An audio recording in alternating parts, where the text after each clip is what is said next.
دوست داری زیر 5 دقیقه این افکت مورف جذاب رو واسه متن‌هات یاد بگیری؟ پس ادامه این کلیپ رو از دست نده. یک کامپوزیشن جدید با این مشخصات ایجاد کنید، اسمش رو تغییر بدید و روی اوکی کلیک کنید. متن‌هایی که میخواید روی این کامپوزیشنتون توی این موشنتون قرار بگیره تایپشون کنید، پاراگرافش وسط باشه، رنگش هر رنگی که دوست دارید باشه. کنترل و آلت رو بگیرید و روی این انکر پوینت دابل کلیک کنید. حالا از قسمت الاین متنتون رو بیارید کاملا وسط، داپلیکیت بگیرید ازش و حالا متن جدیدتون رو دوباره تایپ کنید. دو تا لایه رو انتخاب کنید، تی رو روی کیبورد بزنید تا اوپاسیتی برای دو تا لایه باز بشه. استاپ واششون رو روشن کنید و توی ثانیه 1 کیفریم اوپاسیتی پرفکت رو 0 کنید.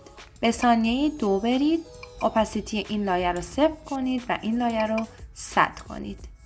کیفریم های دو تا لایه رو انتخاب کنید و F9 رو بزنید.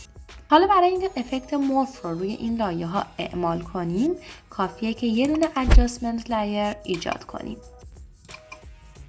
اسمش رو تغییر بدید. حالا به قسمت افکت برید، بلور اند شارپن و گاسین بلور رو انتخاب کنید. دو تا لایه رو انتخاب کنید و یو رو بزنید تا کیفریم های دو تا لایه رو کاملا ببینید. adjustment لایرتون رو انتخاب کنید و استاپ واچ بلورینس رو روشن کنید. یو رو از صفحه کلید بزنید تا کیفریم هاش رو بتونید مدیریت کنید. شیفت رو بگیرید و به ثانیه 2 برید. چرا من شیفت رو گرفتم؟ به این دلیل که اگر من شیفت رو نگیرم ببینید سر میخوره این CTR'م. برای اینکه دقیقاً بیاد روی این کیفریم های دیگه و یک موشن منظمی رو داشته باشم، کافیه که شیفت رو بگیرم و CTR رو حرکت بدم. دقیقاً میاد روی این کیفریم ها. یه دونه کیفریم هم اینجا براش ایجاد میکنم تا 0 باشه. CTR رو میبرم بین این دوتا کیفریم ها و بلورینس رو زیاد میکنم.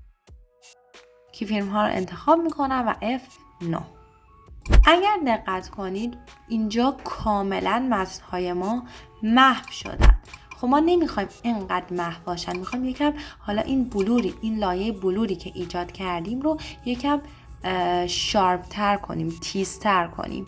برای این کار باید بریم قسمت افکت اند پریست و لولز رو سرچ کنیم. اینجا آورد برامون. بیارینش روی این لایه و حالا از قسمت چنل آلفا رو انتخاب کنید و این مثلث های کوچولو رو تغییر بدید تا این افکت بلورمون شارپ تر بشه.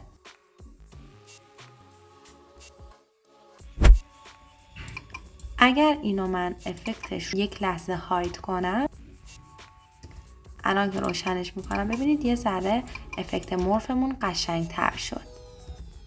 حالا افکت توربولنس رو اینجا اضافه میکنیم. توربولنت دیسپلیس رو انتخاب کنید و روی این لایه با دابل کلیک اعمالش کنید. یو رو بزنید تا کیفریم های قبلی دوباره برامون نمایش داده بشن. CTR رو به ثانیه 1 ببرید و اینجا برای افکت توربولنت دیسپلی اماونتش رو 0 کنید.